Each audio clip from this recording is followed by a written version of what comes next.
Bueno, creo que yo iba a comenzar ahí. El título que le coloqué acá, voy a tratar de sacar este cuadrito porque no veo. A ver. El reino eterno de la piedra, ¿quién puede conocer? ¿Sí? Ustedes después van a entender por qué le puse este título. El reino eterno de la piedra, yo creo que ya saben por qué. Pero ¿quién puede conocer? Es, digamos, una pregunta clave en el capítulo 2. Vamos a comenzar como ayer con la estructura literaria del capítulo 2.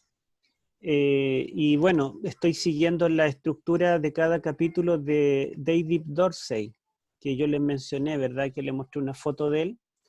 Él propone la siguiente estructura literaria también en 7 partes de Daniel. A ver, voy a aceptar a estas personas. Ya, en 7 partes. Hay una introducción donde Nabucodonosor tiene un sueño que le preocupa. Después viene los magos que se presentan y fallan, ¿verdad?, en adivinar e interpretar también el sueño. Eso es del versículo 2 al 13. El 14 y 15 está la intervención de Arioc, que se presenta ante Daniel para comunicarle que lo va a matar, pero Daniel le pide tiempo y Arioc va ante el rey, ¿verdad?, y le dice que le dé tiempo a Daniel, o lo lleva a él.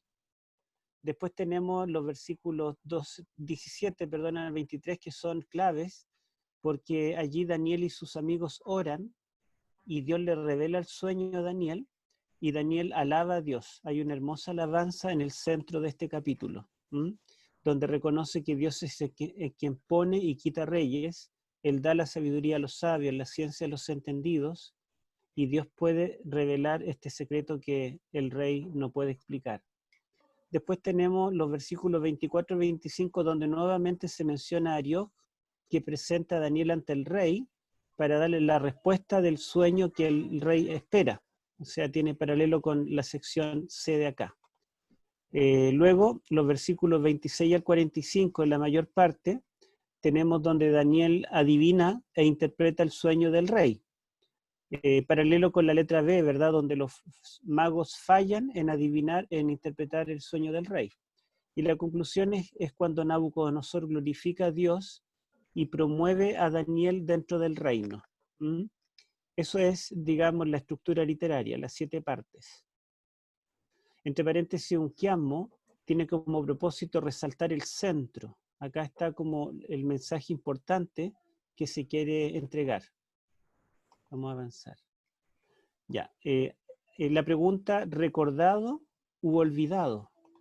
¿El sueño, el rey lo olvidó o lo recordaba? Vamos a ver 2 versiones bíblicas, la Reina Valera, y vamos a ver también la Nueva Versión Internacional. Bueno, tenemos primero al rey soñando acá, durmiendo. Vamos a ver. Ya. A ver. Bueno, vamos a leer. Aquí tenemos el texto. A ver, ¿dónde está nuestra lectora?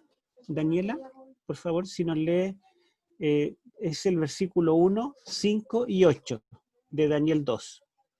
Perdón, 1, 7, no, yo puse 5, 7 acá, pero es el 5. 1, 5 y 8. Primero en la Reina Valera y después la Nueva Versión Internacional. Ya. En el segundo año del reinado de Nabucodonosor, tuvo Nabucodonosor sueños y se turbó su espíritu y se le fue el sueño. Respondió el rey y dijo a los caldeos: el asunto lo olvidé, pero si no me decís el sueño y su interpretación, seréis hechos pedazos y vuestras casas serán convertidas en estercoleros. El rey respondió y dijo: yo conozco ciertamente que vosotros ponéis dilaciones porque veis que el asunto se me ha ido. ¿Leo el otro también? El otro, ahora yo resalté tres frases. Miren, en el versículo 1, antes de que lea, termina diciendo, y se le fue el sueño. El rey tuvo sueños, se turbó su espíritu y se le fue el sueño. Entonces, generalmente entendemos que aquí está diciendo que se le olvidó. Y después en el versículo 5 cuando habla con los caldeos, dice, el asunto lo olvidé. Y luego en el versículo 8 nuevamente, ¿verdad? Termina diciendo, el asunto se me ha ido. Así que de acuerdo a la Reina Valera, el rey tuvo un sueño o varios sueños durante la noche, pero cuando despertó, el sueño se le fue, lo olvidó. ¿Mm?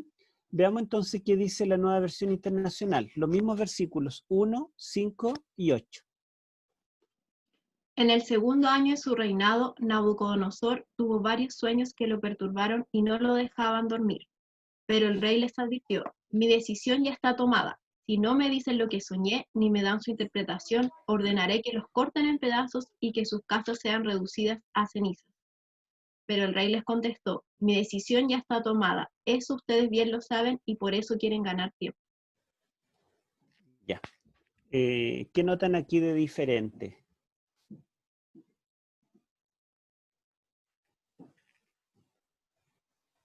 Yo subrayé o marqué las palabras, las frases claves para que ustedes vean cómo traduce una Biblia y cómo traduce la otra.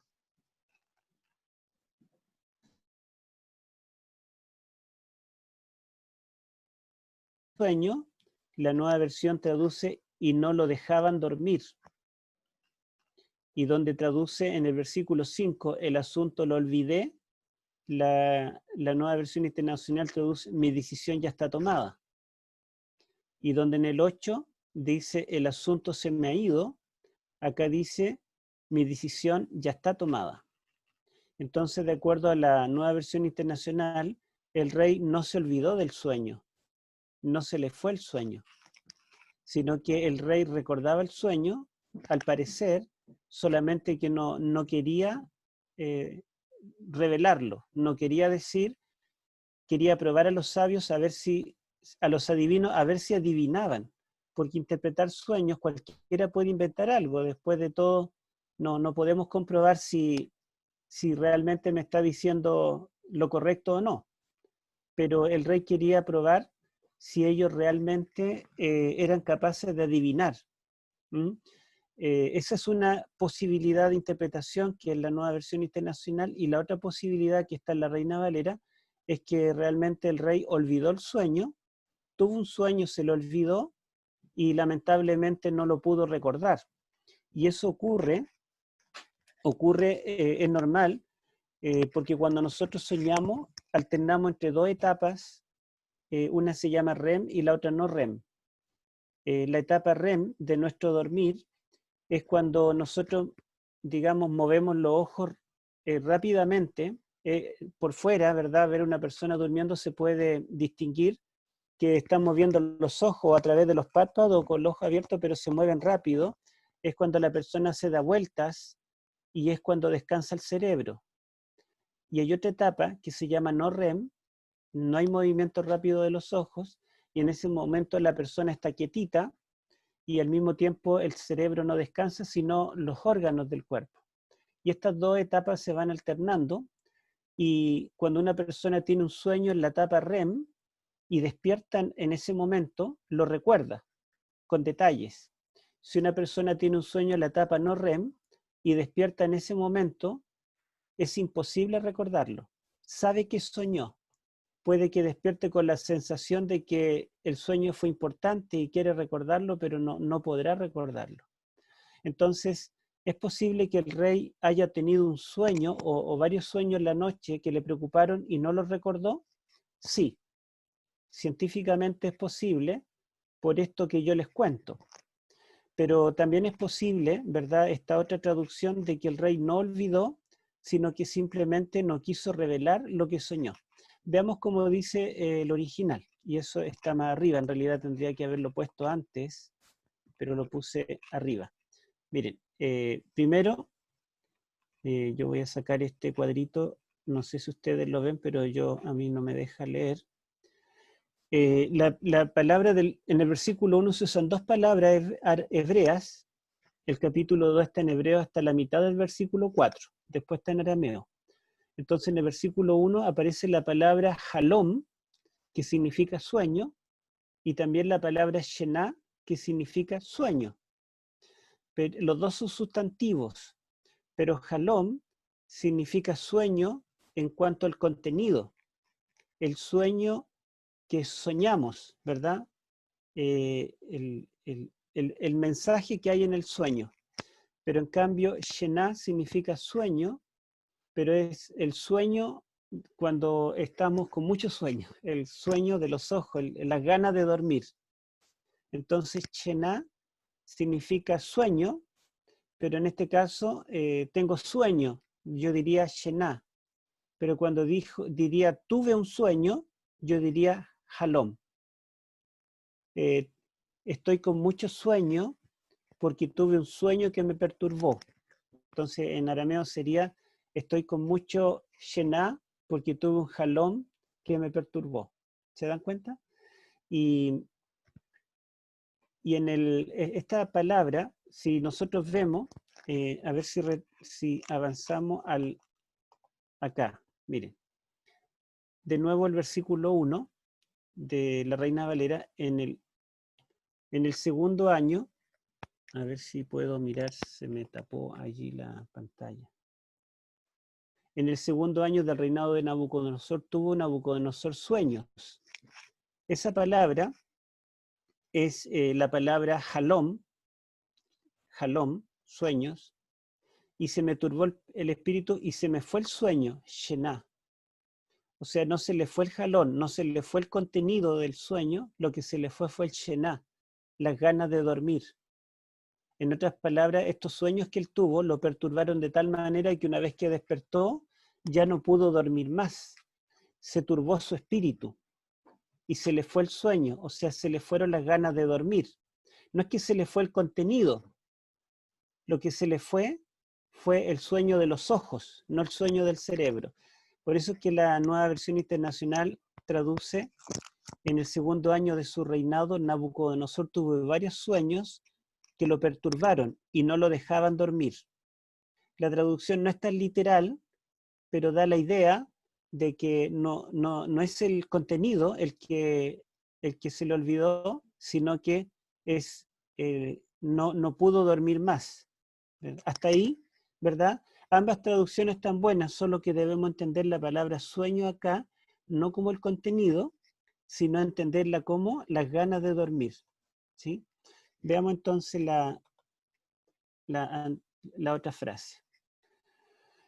Esta misma frase, se le fue el sueño, con halom, ¿verdad? Perdón, con shená, aparece también allí en el capítulo 6 y 8, cuando dice que el rey Darío, una vez que lo engañaron los sabios y tuvo que lanzar a Daniel al foso de los leones, toda la noche él estuvo triste, no durmió porque se le fue el sueño. Entonces se refiere al sueño, no al contenido de un sueño, sino que se le fue el sueño en el sentido que se desveló, estuvo en insomnio. En Esther 6:1 también allí aparece esta frase, ¿verdad? Se le fue el sueño. Me parece que habla del rey Jerjes. Ahora, en el versículo 5 y 8, donde dice la Reina Valera, el asunto lo olvidé, o el asunto se me ha ido, la Nueva Versión Internacional traduce ambas frases como mi decisión ya está tomada. En el arameo del versículo 5 la frase es milta minei asda, y en el versículo 8 es asda minei milta. Ustedes ven que la misma frase, o sea, las palabras están en distinto orden, pero son las mismas palabras. Milta es una palabra aramea que significa palabra, asunto, se podría traducir como el asunto, la palabra o la cosa, tiene un amplio significado, es equivalente al hebreo davar. ¿Sí? Davar en hebreo es milta en arameo. Acá está en realidad con el artículo, en arameo el artículo en la A final, el asunto o la palabra, el asunto. Minei significa mío o el asunto de mí o mi asunto, y asda es la palabra que la Reina Valera traduce olvidar o irse, lo olvidé o se me ha ido, y en cambio la nueva versión internacional traduce tomada, mi decisión está tomada, o el asunto está tomado, o la palabra ya está dicha, está tomada, está decidida, ¿sí? Bueno, veamos entonces acá. Bueno, esto yo lo tengo en base a la idea de que el rey sí que olvidó el sueño, era tan importante, digamos, el sueño para él, porque él cuando se quedó dormido, Daniel dice en el capítulo 2, versículo 29, que él estaba preocupado por saber lo que había de ser en lo porvenir. O sea, el rey tuvo sueños que le preocuparon y después se desveló porque él estaba pensando en el futuro. ¿Le ha pasado a ustedes que a veces las preocupaciones del futuro no nos dejan dormir? Pero Jesucristo dijo, bástate a cada día su propio mal, ¿verdad? Entonces, nosotros a veces nos preocupamos del futuro, pero el futuro todavía no llega. Y esa preocupación de algo que no llega no nos deja disfrutar del presente, que lo tenemos acá, y que es efímero, que es pasajero. El presente dura poco, el día se va rápido. Entonces hay que tratar de vivirlo y disfrutarlo, porque el futuro, el mañana que nos preocupa, en realidad, si todavía no llega, ¿para qué sufrir? Es lo que nos dice Cristo. Se pensaba, digamos, en Babilonia, que los dioses se comunicaban a través de los sueños. Entonces un sueño era una respuesta de los dioses a la inquietud de una persona. Si el rey estaba preocupado por lo que iba a venir en el futuro, y era normal porque recuerden que era recién el segundo año de su reinado y él había logrado conquistar el mundo entero. Y era un rey joven, su padre había muerto. Había muchos que pretendían el trono. Entonces el rey podía preocuparse si su reino iba a ser o no duradero hacia el futuro. Y en ese sentido, en la mentalidad babilónica, un sueño es la respuesta de los dioses. Pero si se lo olvidó, ¿verdad? Significa que, en primer lugar, esa respuesta que es tan importante para él no la tiene. ¿Mm? Y por otro lado, en Babilonia, esto lo saqué del doctor Alomía, el doctor de Perú, doctor en teología, que estudió en Andrews, él es arqueólogo, y dice, si un hombre no puede recordar el sueño que vio, esto está escrito en una tableta babilónica. Significa que su Dios personal está enojado con él. O sea, si un babilónico no recordaba el sueño, según estos augurios babilónicos, era que Dios estaba enojado, su Dios. Y era terrible, ¿verdad? Porque si los dioses estaban enojados con el rey, podían quitarle el reino o la vida. Y continúa diciendo, este indicio del enojo de la deidad implicaba una de las tragedias mayores en la vida de los mesopotámicos, lo cual implicaba enfermedad, mala suerte e incluso la muerte para el abandonado. Era toda una tragedia para ellos que se le olvidara un sueño, ¿verdad? Si es que esa fuera ¿verdad? La traducción, ¿ya? Pero vamos a tratar de volver. Las diapositivas me quedaron un poco alteradas, pero acá tenemos las tres palabras. Miltá, el asunto, ¿verdad? El asunto, hadabar sería en hebreo, la cosa, el orden, la orden. El asunto traduce la Reina Valera y mi decisión lo traduce la Nueva Versión Internacional. Minei, de mí, ¿verdad? El asunto mío o de mí, o la decisión de mí, en castellano mi asunto, mi decisión, y Asda solamente aparece 2 veces en toda la Biblia, y son estas 2 veces en Daniel capítulo 2. Entonces no tenemos ningún texto bíblico en hebreo para compararlo con estos textos de Daniel. Esta palabra no se conocía el significado exacto, ¿sí? Entonces algunos pensaban que esta palabra estaba emparentada con un adjetivo hebreo que es parecido, no es igual, y que significa irse o alejarse. Y de acuerdo a esa suposición, entonces tradujeron los teólogos, el asunto se me ha ido, el asunto lo olvidé, porque si asda viene de ese adjetivo hebreo que significa irse o alejarse, es como que el asunto se le fue, ¿verdad? Se alejó de su mente y se podría interpretar como lo olvidó. Pero hoy, en base a descubrimientos de documentos antiguos en los idiomas bíblicos, se piensa, y es lo más seguro, lo más probable, que esta palabra no sea hebrea en realidad, sino que venga del persa. En el idioma persa, esta palabra, asda, significa seguro, firme, decidido o promulgado. Y el libro de Daniel tiene decenas de palabras de origen persa, porque Daniel vivió en el gobierno del imperio persa. Y lo más probable es que escribió todo su libro o lo terminó de redactar en el tiempo del imperio persa. El idioma hebreo posterior a Daniel adoptó palabras del idioma persa y mucho más, por supuesto, del arameo.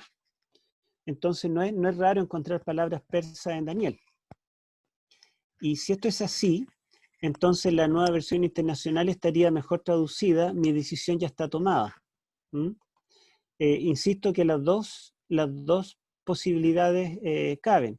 Si traducimos asda como decisión o como determinar o decretar, yo traduciría del arameo así, miren, perdón, del arameo, el versículo 5 y 8 ya están en arameo. El rey respondió y dijo a los astrólogos, mi palabra es segura, porque recordemos que milá puede significar palabra o asunto, mi palabra es segura, si no me hacéis conocer el sueño y su interpretación, seréis hechos pedazos y vuestras casas serán hechas escombros. El 8, el rey respondió y dijo, de cierto yo sé que vosotros estáis ganando tiempo, puesto que veis que mi palabra es segura. Esa es una posibilidad. Y la otra sería, puesto que veis que el asunto se me ha ido, o que la palabra se me fue. Entonces, podemos decir que lo más probable es que esta palabra asda no sea una palabra hebrea, y por eso que no está en ninguna otra parte de todo el Antiguo Testamento hebreo, ni en escritos hebreos fuera de la Biblia, sino que sea una palabra de origen persa. Pero no es 100% seguro, diríamos un 90%. Entonces igual es posible que el rey olvidó.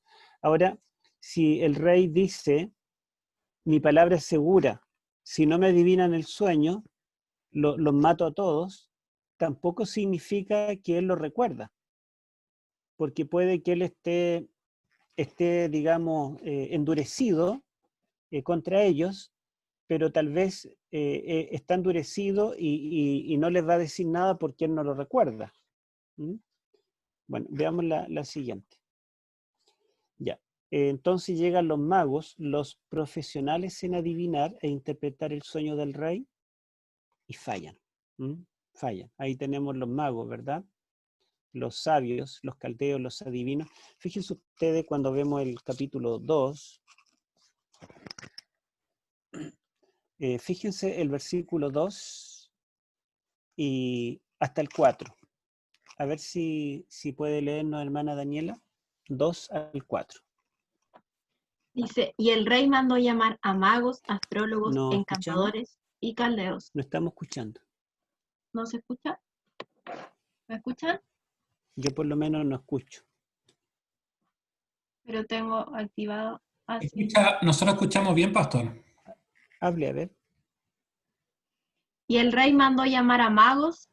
¿Ahí sí? Yo no escucho, no sé si los demás escuchan. Sí escuchamos. ¿Escuchan? Entonces yo no escucho. ¿Por qué no escucharé?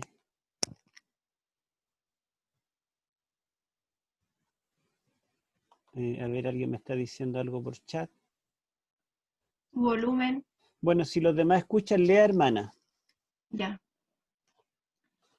Y el rey mandó llamar a magos, astrólogos, encantadores y caldeos para que declarasen al rey sus sueños. Vinieron pues y se presentaron delante del rey. Y el rey les dijo, he tenido un sueño y mi espíritu se ha turbado por saber del sueño. Entonces hablaron los caldeos al rey en lengua aramea. Rey, para siempre vive, di el sueño a tus siervos y mostraremos la interpretación. Ya. ¿Terminó de leer? Sí. Ya. Entonces, fíjense que en el versículo 2 dice, hizo llamar el rey a magos, astrólogos, encantadores y caldeos. Y en el versículo 4 dice, entonces hablaron los caldeos al rey en lengua aramea. Hay un grupo de profesionales de la adivinación que el rey hizo llamar, pero los representantes del grupo, los voceros, los que respondieron al rey, ¿quiénes fueron? Los caldeos.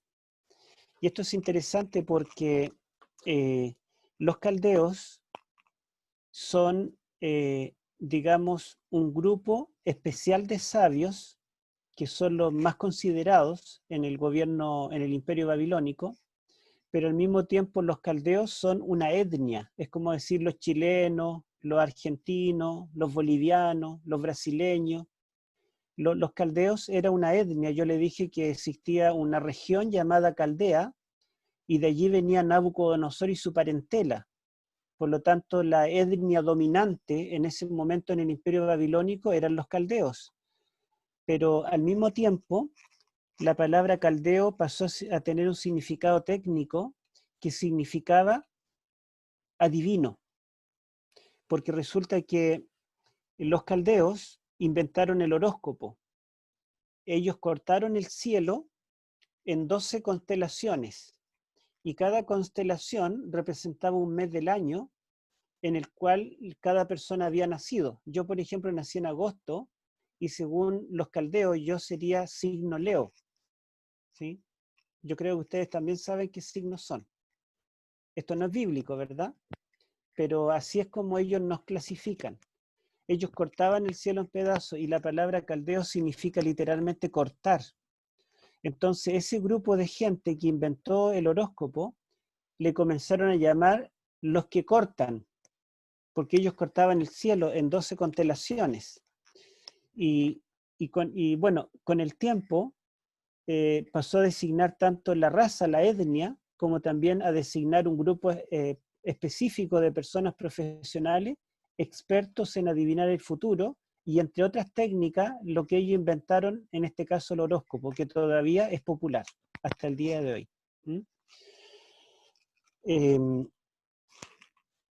Bueno, en un tiempo los críticos decían que Daniel seguramente no había existido y no había vivido en ese tiempo porque él estaba confundiendo la etnia con un grupo de sabios, porque se pensaba que los caldeos eran solamente una etnia y que Daniel al llamar un grupo caldeos, un grupo de sabios, Daniel era un ignorante. No vivió en el siglo VI y por lo tanto no tiene idea de los términos. Pero después se descubrió que efectivamente la palabra caldeo tenía este doble uso y Daniel le da los dos usos. Bueno, vamos a continuar. Ya, miren, esto lo saqué de mi libro porque para digamos, para decir la misma idea en forma exacta, las ciencias de la adivinación en tiempos de Nabucodonosor era el método científico aceptado académicamente como también a nivel popular. Había mucha literatura milenaria que daba significados precisos para cada sueño o portento. De hecho, la ciencia de nuestros días debe mucho a Babilonia. La ciencia moderna no está edificada sobre los conocimientos de las culturas llamadas primitivas, sino sobre las culturas ricas en conocimiento como Babilonia, de la cual bebieron los griegos y los fenicios. Casi todo lo que los griegos nos cuentan se lo copiaron los babilonios. Nabucodonosor llegó a cuestionar, ¿será que todo este sistema académico imperial está equivocado? Al probar a los sabios, ¿verdad?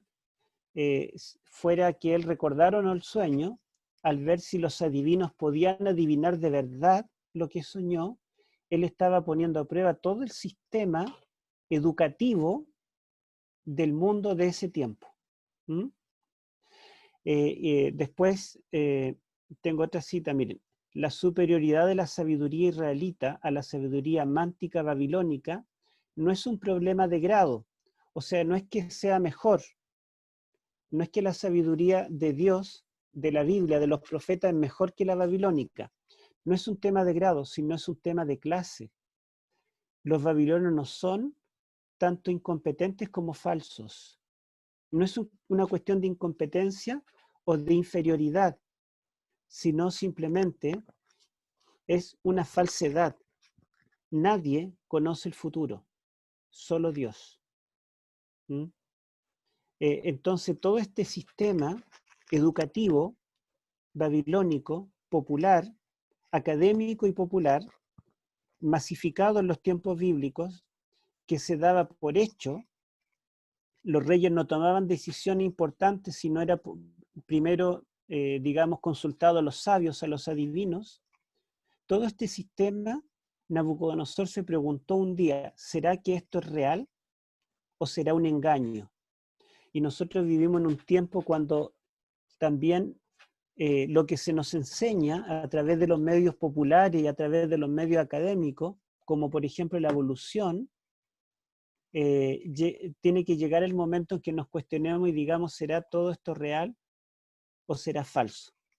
La evolución, la creación no es un tema de grado, no es un problema de grado, sino de clase. No es que sea inferior la evolución, sino que es falsa. ¿Mm? Bueno, vamos a continuar. Daniel recurre a la verdadera fuente de la sabiduría, que es el Dios omnipotente. La pregunta en Daniel 2 es, ¿quién puede conocer el futuro? ¿Quién puede adivinar lo que el rey soñó? ¿Quién puede conocer la mente de alguien? Y quién al mismo tiempo fue capaz de revelar ese sueño al rey, donde le revelaba todo lo que vendría en el futuro. Daniel 2 nos habla de la omnisapiencia de Dios. La pregunta en Daniel 3 es otra. ¿Quién tiene el poder? Fíjense que el título de hoy es El sueño de la piedra. ¿Quién sabe? ¿Quién tiene la respuesta? Y en el capítulo 3 el tema es ¿quién tiene el poder? Porque el rey pregunta, ¿y qué Dios será el que pueda librarlos de mis manos? El desafío era, ¿habrá algún Dios que tenga tanto poder para librarlos del horno de fuego? La pregunta aquí, ¿habrá algún ser que tenga tanta sabiduría que pueda conocer lo que alguien soñó y olvidó o bien no quiere decir y solo está en su mente? ¿Quién conocerá el futuro en forma exacta como para predecir milenios de historia? Entonces Daniel 2 nos habla de la omnisapiencia de Dios y Daniel 3 nos habla de la omnipotencia de Dios. Y ahí tenemos a Daniel delante del rey para adivinar el sueño. Y Daniel le dice, esto estabas viendo tú en el sueño, una imagen. Si el rey lo había olvidado, esto le trajo a la memoria, ¿verdad?, el sueño y pudo reconocer que Daniel estaba en lo cierto.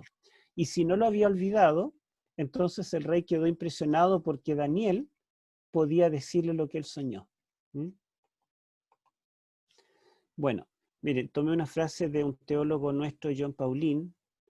Dice, Dios retrata a los futuros imperios mundiales por medio de un ídolo, una imagen, hacia el rey pagano.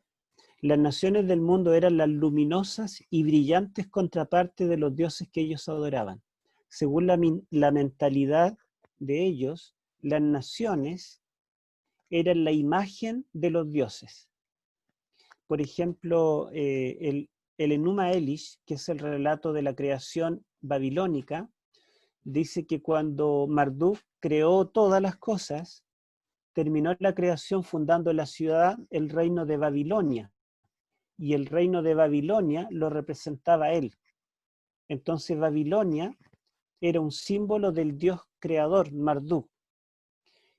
Por lo tanto, ¿verdad?, los dioses, las imágenes, para ellos, además de representar a dioses, las imágenes también estaban reflejando el poderío de una ciudad o de un reino. Por eso es que Dios les representa a los reinos del mundo a través de una imagen, de un ídolo. Y recordemos que el capítulo 2 hasta el capítulo 7 están en arameo, el idioma pagano. Entonces los símbolos tienen que ser paganos para que ellos lo entiendan. En el capítulo 7 los animales, las bestias, son animales inmundos, no son parte del culto del templo, no se pueden comer ni se pueden ofrecer en sacrificio a Dios.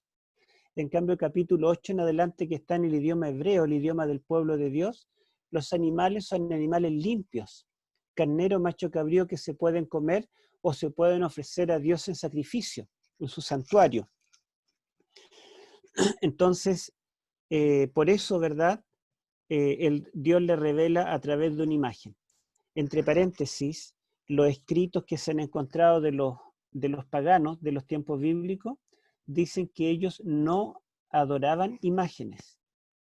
Ellos decían, nosotros no adoramos imágenes. Sabemos que las imágenes no son dioses, no tienen vida. Nosotros creemos en otros dioses espirituales trascendentes y las imágenes solo representan a los dioses. Por lo cual, cuando nos postramos ante una imagen y le besamos los pies, nosotros estamos venerando a una imagen, no adorando a la imagen como si fuera Dios. Ese lenguaje es muy similar a algunas denominaciones modernas. Yo les pongo estas dos imágenes y les pregunto con qué podemos relacionar una imagen cubierta de metal que es derribada por una piedra. A ver si alguien puede decirme. ¿Les recuerda alguna historia bíblica?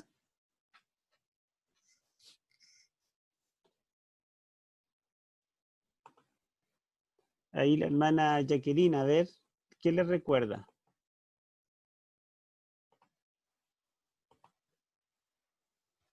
Ah, me están escribiendo, claro. Bueno, yo no estoy escuchando, pero seguramente yo creo que es muy obvio, ¿cierto?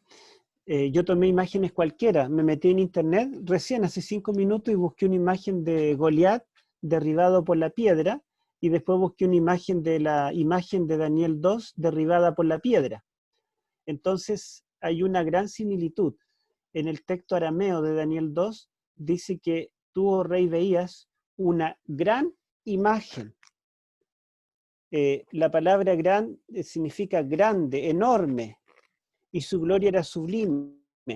Y en 1 Samuel 17 dice que los hebreos vieron un gran hombre, un gigante, ¿verdad? Que también los impactó. Este guerrero Goliat no era cananeo, ¿verdad? Ni era semita, sino que era europeo, era griego, y los griegos se cubrían entero de metal. Las armaduras de los cananeos no tenían, por ejemplo, armadura en las piernas, ni en los brazos, solamente una pechera y un casco. Pero en cambio los griegos se cubrían completo de metal, más que acá, todo de metal.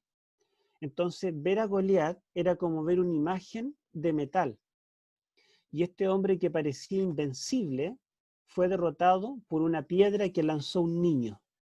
Solamente que David lanzó la piedra en la cabeza, pero en Daniel 2 la piedra es lanzada en los pies y no por mano humana, ¿sí? Entonces cuando Dios le revela el sueño del rey de una imagen de metal gigante que es derribada por una piedra, adivinen qué historia bíblica que su mamá le contaba en la clase de infantes se recordó. La historia de David y Goliat. Y eso significa, ¿verdad?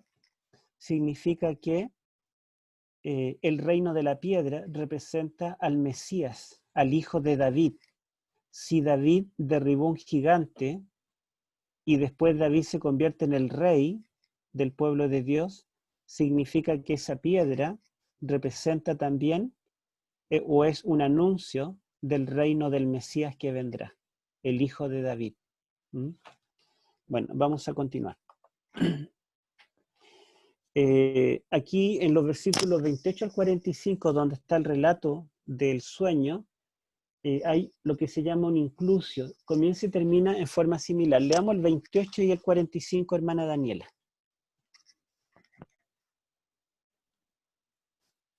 Dice 28.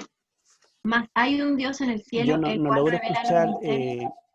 No sé si otra persona puede hablar, a ver si yo logro escuchar para saber si es con la hermana Daniela nomás o con todos que no escucho. Que alguien diga alguna palabra. Pastor, está todo el grupo muteado y todos escuchamos, menos usted. Bueno, ¿nadie o alguien está hablando? Claudio está hablando, pastor. El grupo está muteado, por eso no Ya, le pueden parece que responder. mi audio falla. Bueno, hermana, lea el 28 y lea el 45 después, porque aunque yo no escuche, si los demás están escuchando, está bien. Ya, mas hay un Dios en el cielo, el cual revela los misterios, y él ha hecho saber al rey Nabucodonosor lo que ha de acontecer en los postreros días. Tu sueño y las visiones de tu cabeza sobre tu cama es esto. Y el 45. De la manera que viste que del monte fue cortada una piedra, no con manos, la cual desmenuzó al hierro, al bronce, al barro, a la plata y al oro, el gran Dios que ha mostrado al rey lo que ha de acontecer en lo porvenir, y el sueño es verdadero y fiel su interpretación.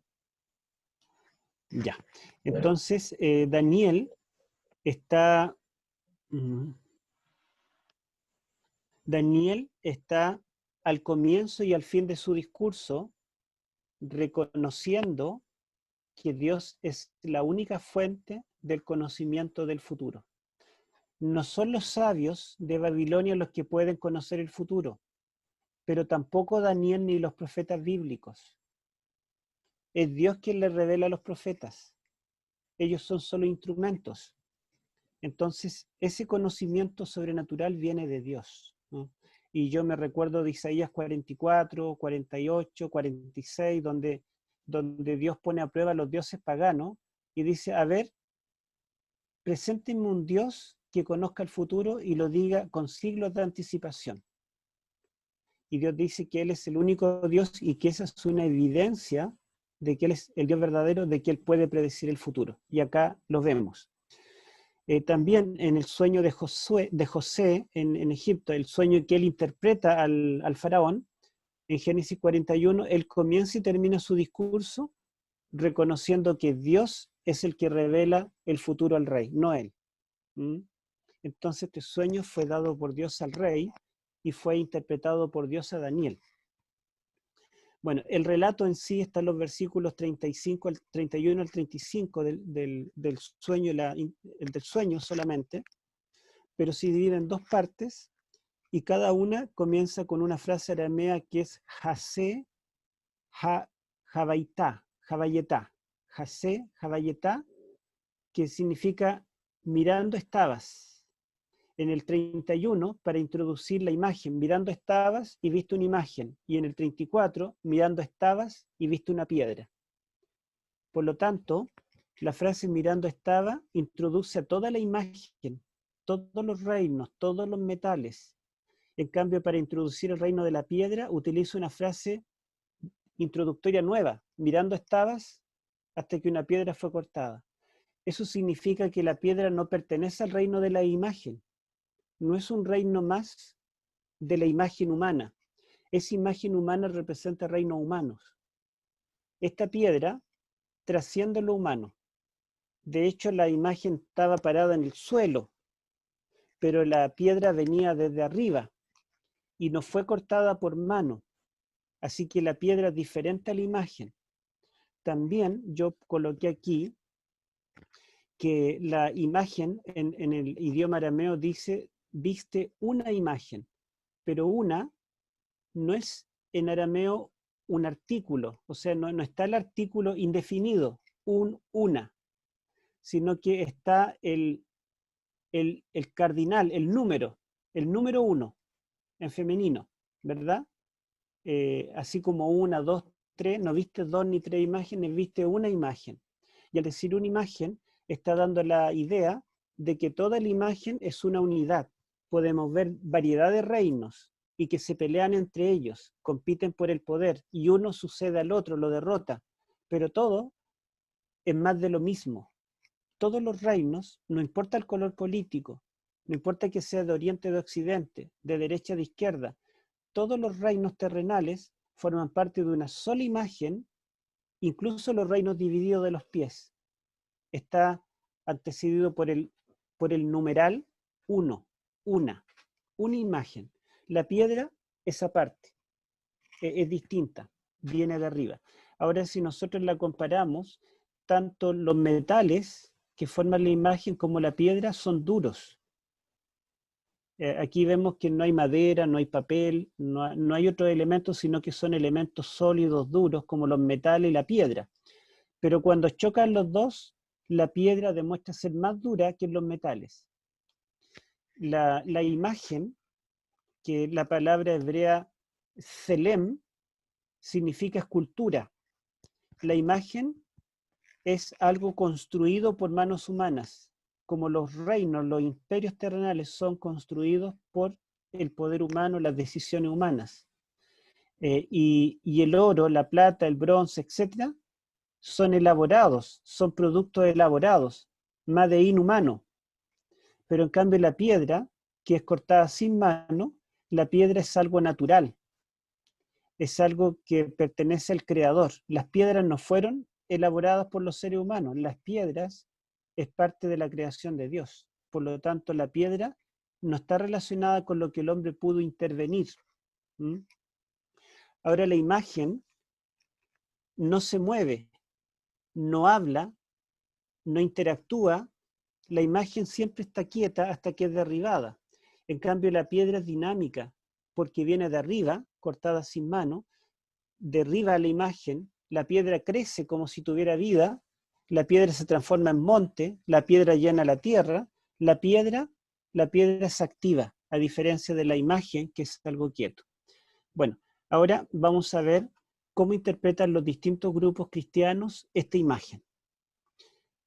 Los preteristas, que son católicos en su mayoría, dicen que la cabeza de oro representa el imperio babilónico, desde Nabucodonosor en adelante. El pecho y los brazos de plata representa a los medos. El vientre y las piernas de bronce representa a los persas. Las piernas de hierro representan al imperio greco-macedónico unido bajo Alejandro Magno. Y el reino dividido, de los pies en parte de hierro y de barro, representa las divisiones de los reinos griegos, cuando después de morir Alejandro se reparten el reino entre los diádocos o los generales de Alejandro. Por lo tanto, toda la imagen está hablando de la historia hasta Antíoco IV Epífanes, que es el rey del siglo II, donde supuestamente vivió el autor del libro de Daniel. O sea, Daniel, digamos, el capítulo 2, que está tratando de demostrar que Dios sí conoce el futuro, de acuerdo a esta interpretación, está demostrando que Dios no conoce el futuro, porque Daniel, o más bien el autor, que no se llama Daniel, que vivió en el siglo II, está contando todo el pasado como si él hubiera vivido acá y está anunciando lo que viene a ser el futuro. Pero ellos dicen, no, es al revés, el autor vivió acá, en este tiempo, y toda la historia es pasada. Ellos hablan de un principio hermenéutico que le llaman profecía ex eventum. Ex eventum significa en latín algo relatado después del evento, pero con la intención de hacer creer a los lectores que fue anunciado antes del evento. Esa es la idea. En otras palabras, es un método engañoso de hacer pensar que el autor vivió acá y que pudo profetizar todo lo que venía, pero la verdad es que vivió acá y todo lo que profetiza, la verdad es que es solamente historia que la contó haciéndonos creer que es futuro. Por lo tanto, la imagen no llega a la venida de Cristo ni a la primera ni a la segunda venida. Ese reino, esa piedra, representa el reino de los macabeos que lograron la independencia de parte de los griegos seleucidas en el siglo II a.C. Eso representa la imagen. Bueno, ¿cómo lo interpretan los futuristas, que son la mayoría en el mundo evangélico? Para ellos la cabeza de oro es el imperio babilónico, los pechos y brazos de plata son el imperio medo-persa, el vientre y las piernas, los muslos de bronce son el Imperio Greco-Macedónico o Grecia, las piernas de hierro es el Imperio Romano, y los pies son los tiempos futuros, modernos para algunos o futuros todavía para otros. Pero ellos dicen que entre las piernas, la pierna termina en el tobillo, entre el tobillo y el comienzo de los pies hay 2000 años de separación.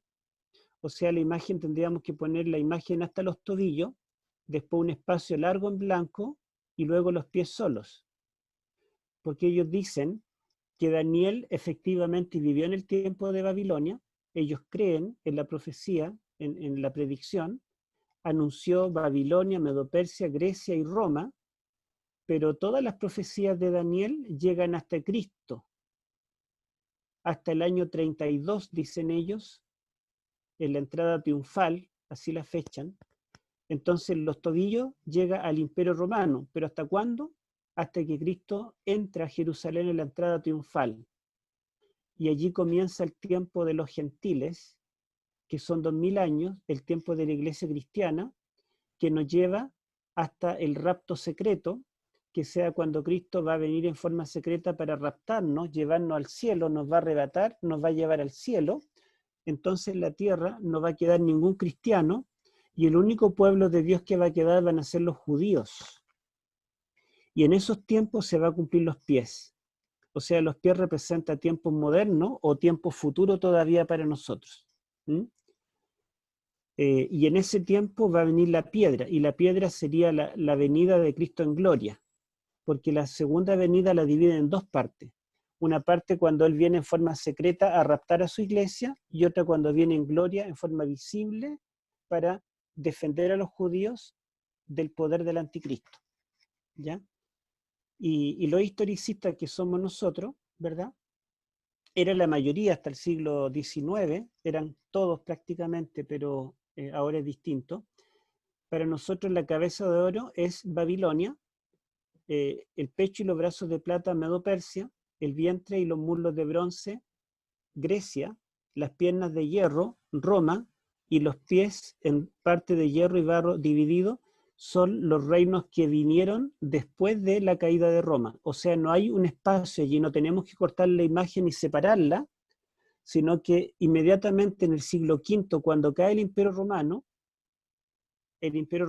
es ocupado por las tribus bárbaras que ocupan el territorio del Imperio Romano y además el papado. Vamos a avanzar.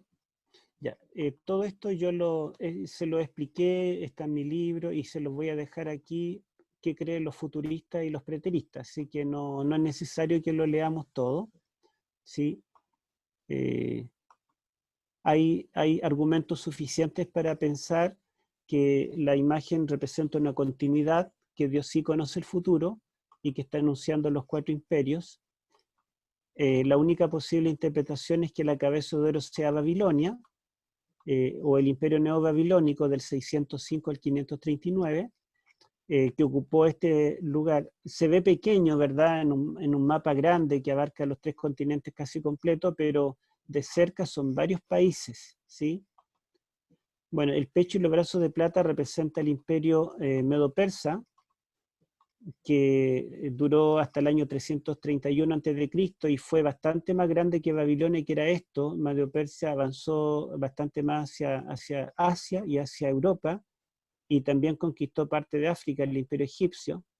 Después tenemos el vientre y los muslos de bronce, que representa el imperio griego de Alejandro Magno y sus sucesores hasta el año 168. Este imperio fue un poco más grande que el persa, ¿verdad? Abarcó más allá en Europa. Y después las piernas de hierro representa al imperio romano. Yo he dicho en varias conferencias que estos metales representan también estos imperios. Por ejemplo, en Babilonia el oro era el metal característico, lo que más gustaban. Los medo y persas, ellos preferían la plata. De hecho, la moneda nacional, el dárico, era de plata. Los griegos, el bronce los convirtió en imperio, porque antes de Grecia el bronce no estaba masificado como armamento, ni como escudo, ni como casco y armadura. Las armaduras y los escudos eran o de madera o de suela, como suela de zapato gruesa, o una mezcla de ambas, pero no era de metal. Y los griegos fueron los primeros en usar armadura de bronce completa. Y cuando se enfrentaron al imperio medo-persa, los persas no podían traspasar los escudos ni la armadura de los griegos con sus espadas, pero los griegos sí traspasaban la armadura de madera o de cuero de los persas, y por eso ganaron. Y las piernas de hierro, sabemos que el imperio romano reemplazó el bronce de los griegos por el hierro, y esta mayor solidez del hierro permitió que el imperio romano le ganara a los griegos. Bueno, entonces ahí tenemos el imperio romano, ¿verdad? Después tenemos los dedos de los pies, que representa, dice, un reino dividido, porque en parte será fuerte como el hierro y en parte débil como el barro. ¿Qué representa el hierro en los pies y qué representa el barro? Bueno, Elena de White lo dice bien claro, ¿verdad? Ella dice, la mezcla del arte de la iglesia con el arte del Estado es representada por el hierro y el barro. O sea, la iglesia es el hierro y el barro es el Estado. Y esto es muy nítido porque ustedes ven que el hierro en las piernas representa a Roma imperial, y el hierro en los pies mezclado con barro tiene que representar la presencia de Roma en otra fase mezclada, pero Roma continúa, es el mismo metal. Por lo tanto, ese hierro que continúa en los pies está representando a Roma después que el imperio de Roma cayó. Después que el imperio romano cayó, Roma siguió existiendo a través de la religión, a través del papado, porque las naciones seculares eran bárbaras, que eran paganas, y después hicieron algunas de ellas arrianas, algo distinto al catolicismo. Y esta mezcla, ¿verdad?, constituye lo que se llamó el mundo moderno, y de allí derivamos todos nosotros. ¿Por qué la iglesia representa el hierro que es duro y el Estado representa el barro que es blando? Primero, porque las naciones bárbaras podían ser muy bárbaros, muy crueles, muy guerreros, pero ellos eran analfabetos, no tenían una mentalidad globalizante, les faltaba la estructura, la cultura. La iglesia tenía toda la herencia de la cultura griega, romana, babilónica, persa, y por lo tanto una mentalidad imperial.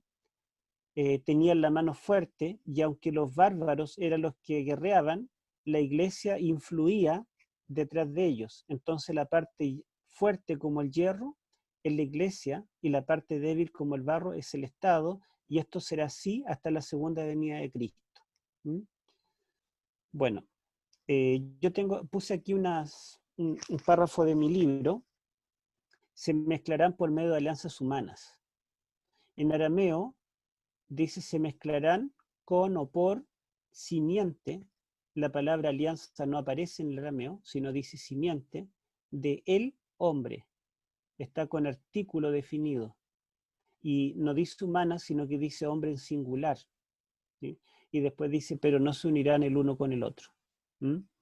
Entonces, yo quiero destacar que la frase simiente de el hombre, esa frase está tomada de Génesis 3:15 en adelante, cuando Dios dice que una vez que entra el pecado, el conflicto cósmico en la tierra, Dios promete que habrá dos simientes. Habrá una simiente que es la simiente de la serpiente, que será asesina e intentará usurpar el lugar de Dios en la tierra, y por otra parte estará la simiente prometida, la simiente de la cual vendrá el Mesías. Y en el capítulo 4 estas dos simientes están representadas por Caín y Abel. Caín mató a Abel.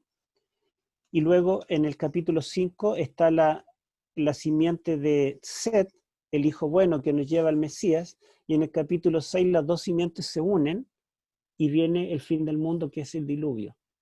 Entonces esta simiente humana en la cual se van a unir, se mezclarán o se unirán por medio de la simiente de un hombre, la simiente aquí no es el Mesías, la simiente de David o la simiente de Abraham o la simiente de Adán y Eva, sino que aquí se refiere a una simiente que es impostora. Por lo tanto, mi interpretación es que cuando dice que se unirá el mundo entero por medio de la simiente de un hombre o de una simiente humana, está hablando que habrá un ser humano que intentará ocupar el lugar del Mesías, que es la simiente prometida. ¿Mm? Pero el texto termina diciendo que no se unirán el uno con el otro. Eso es en resumen. Bueno, y el texto dice, me gustaría que leyéramos, a ver si estamos bien en el tiempo. Leamos el capítulo 2. Capítulo 2.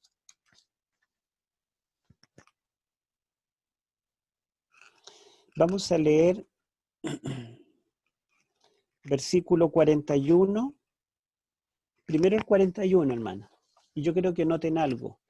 Quiero que noten lo siguiente, que Daniel hace una diferencia de los pies completos con dedo incluido a los dedos en forma particular. Lea el 41. Y lo que viste de los pies y los dedos, en parte de barro cocido de alfarero y en parte de hierro, el reino será dividido, mas habrá en él algo de fortaleza de hierro, según que viste el hierro mezclado con el barro cocido.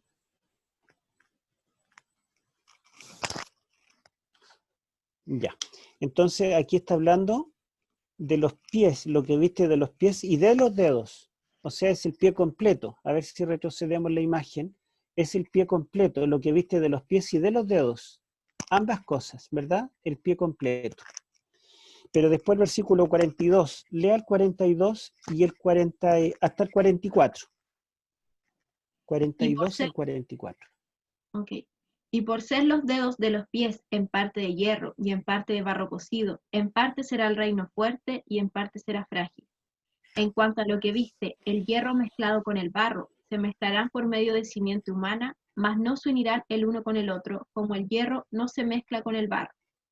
Y en los días de estos reyes, el Dios del cielo levantará un reino que jamás será destruido. Y este reino no será dejado a otro pueblo, desmenuzará y consumirá a todos estos reinos, y él permanecerá para siempre. Gracias. Bueno, yo no estoy escuchando nada, pero sé que leyó estos versículos. Entonces, fíjense que el 41 dice lo que viste de los pies y de los dedos. Pero el 42 dice, y por ser los dedos de los pies. En otras palabras, ahora, después de haber descrito en el 41 el pie completo, pies con dedos, del 42 en adelante se está refiriendo exclusivamente a los dedos de los pies. ¿Sí? A los dedos de los pies. Aquí no hay un interés en el número de dedos. Si hubiera un interés en el número, diría por ser los 10 dedos, pero no. El interés está en que los dedos representan la última parte de la imagen, la última parte de los pies. Aquí termina la historia humana, en los dedos. La verdad es que la historia no termina en los pies, sino en los dedos. ¿Mm? Entonces, toda la historia, desde la caída del Imperio Romano en el siglo V hasta la segunda venida de Cristo, se caracterizará por ser un reino dividido en parte fuerte, una parte dominante que será la iglesia, y una parte débil y frágil que será el barro. Eso será desde el siglo V, desde que caiga el Imperio Romano hasta el fin del mundo. Pero esa historia, de ¿cuántos? 1500 años, se divide en dos etapas. Un periodo largo,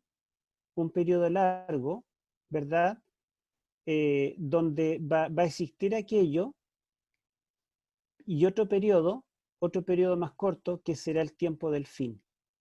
El tiempo en el cual va a intentarse la unificación mundial, el tiempo en el cual Cristo vendrá. Porque fíjense ustedes lo que dice el versículo 43.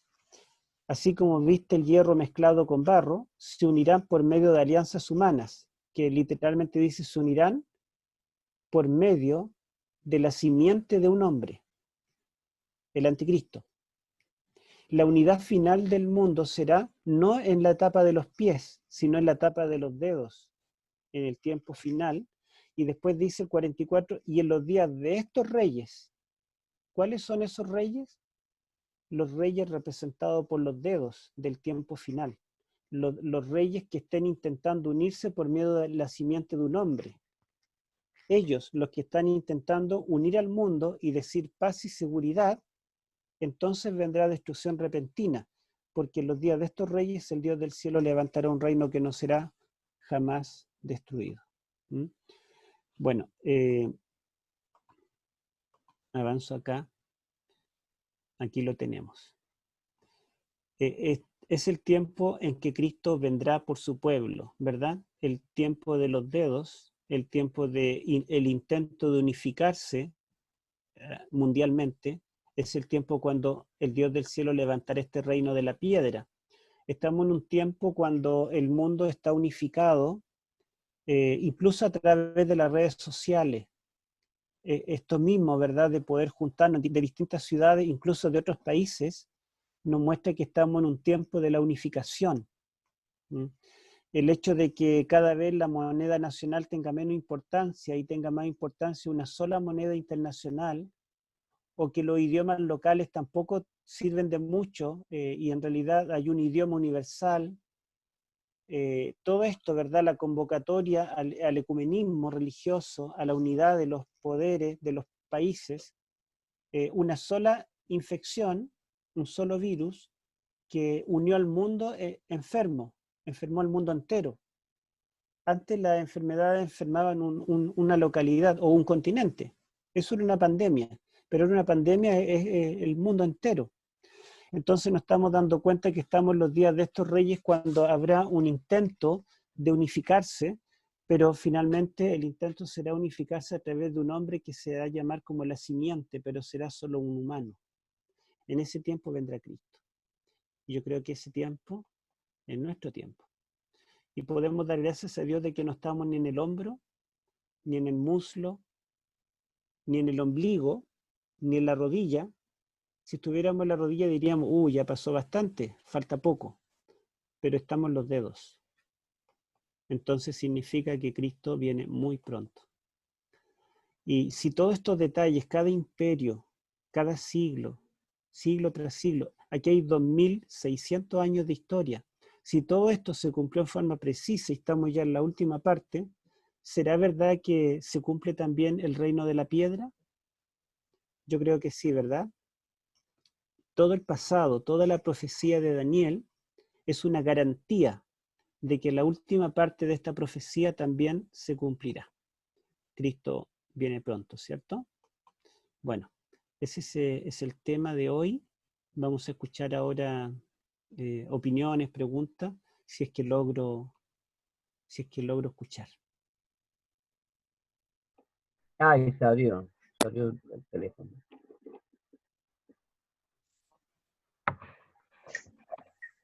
¿Me escuchan? Sí, ahora lo escuchamos. Sí, lo escuchamos.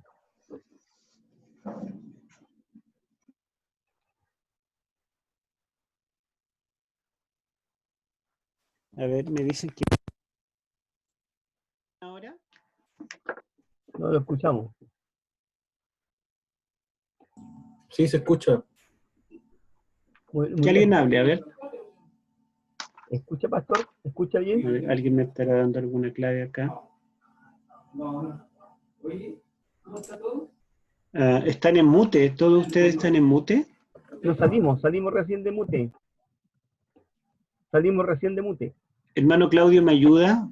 Si le sacamos el mute a los hermanos. ¿Y eso? Y aquí estoy un poquito perdido. Estamos sin mute. Podemos hablar. La verdad es que la iglesia lo movió hacia donde quiso, y a través de la Edad Media era el Papa el que ponía y quitaba reyes. ¿Quién le ponía la corona en la cabeza a un emperador o a un rey? Era el Papa. Entonces, los que eran débiles, moldeables, manejables, eran las naciones seculares. Pero ¿quién era el que tenía el poder? ¿Quién recibió autoridad del dragón en Apocalipsis 13:2? Es la bestia, ¿verdad?, que representa el poder eclesiástico. Y el Ellen White lo confirma, como le leí ahí la cita. Héctor, Muchas gracias. ¿Sí? ¿Sí escuchó? Pastor, ¿Alguien habló? Héctor no habla. ¿Puedo hablar? ¿Sí? ¿Escuchó?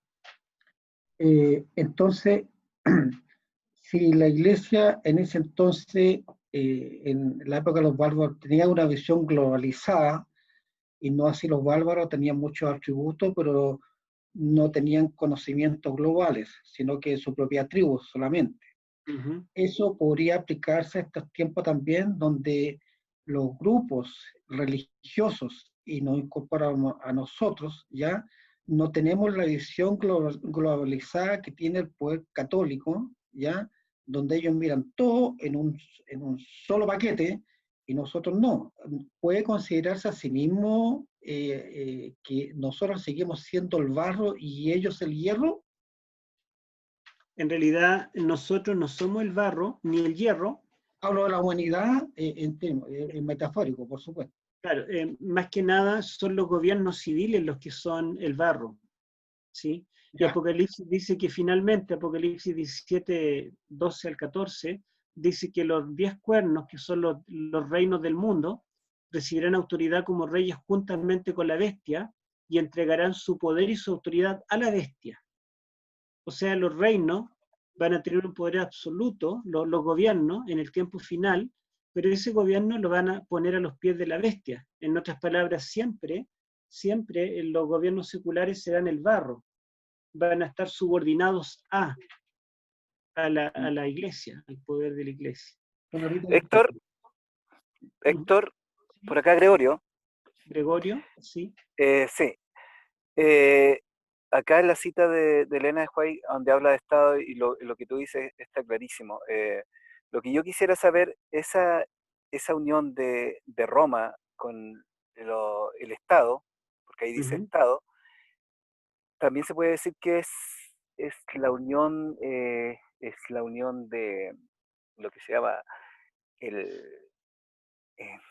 se me fue el término, es la unión de lo civil con lo religioso. Sí, una unión política religiosa, sí, es la unión política religiosa. Uh-huh. Ya. Ok. Uh-huh. Se me fue el término que quería usar. Pastor, Pastor, mientras se acuerda el hermano Gregorio. Hermana Inés. Queda muy claro al decir que el imperio de Roma está representado por el hierro, ¿verdad? Ajá, y en sí. los continúa habiendo hierro, quiere decir que ese poder está igual, mezclado ahí en todas las naciones, porque es la única iglesia que se hace llamar universal. Claro. Y el único poder que se hace llamar universal. Claro, además hay otro detalle interesante que no lo toman en cuenta a veces los comentadores, porque la mayoría de nuestros teólogos dicen que el hierro es el poder civil y el barro en la iglesia, pero cuando nosotros miramos la historia, el imperio romano fue un imperio romano pagano hasta el año 380. Pero en el año 380, en el edicto de Tesalónica, el emperador... ¿cómo se llamaba? El emperador, se me fue el nombre, Teodosio I el Grande, dio un decreto en el cual convertía el imperio romano en imperio católico cristiano. Entonces el imperio romano dejó de ser pagano, incluso Teodosio saqueó, hizo que se saquearan los templos paganos, y ahora los perseguidos eran los paganos, los que adoraban a los dioses del imperio. Y el cristianismo heredó todas las basílicas y los templos de los paganos, y las imágenes y todo lo que ellos tenían, y dio un decreto de persecución contra el paganismo. O sea, desde el año 380 hasta el 476, cuando cae, pasó casi 100 años en el cual el imperio romano no era un imperio pagano, sino un imperio católico romano. Por lo tanto, podemos decir que el imperio, que en el siglo V cae a través del poder de los bárbaros, no fue un imperio pagano, fue un imperio cristiano o católico.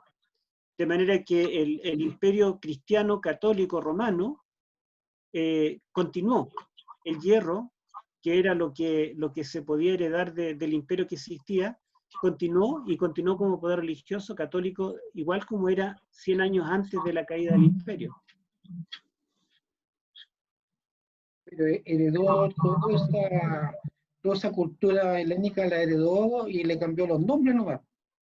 De ahí Sí. están viendo los santos, ¿ya? Estamos llenos de santos. Heredó esa cultura.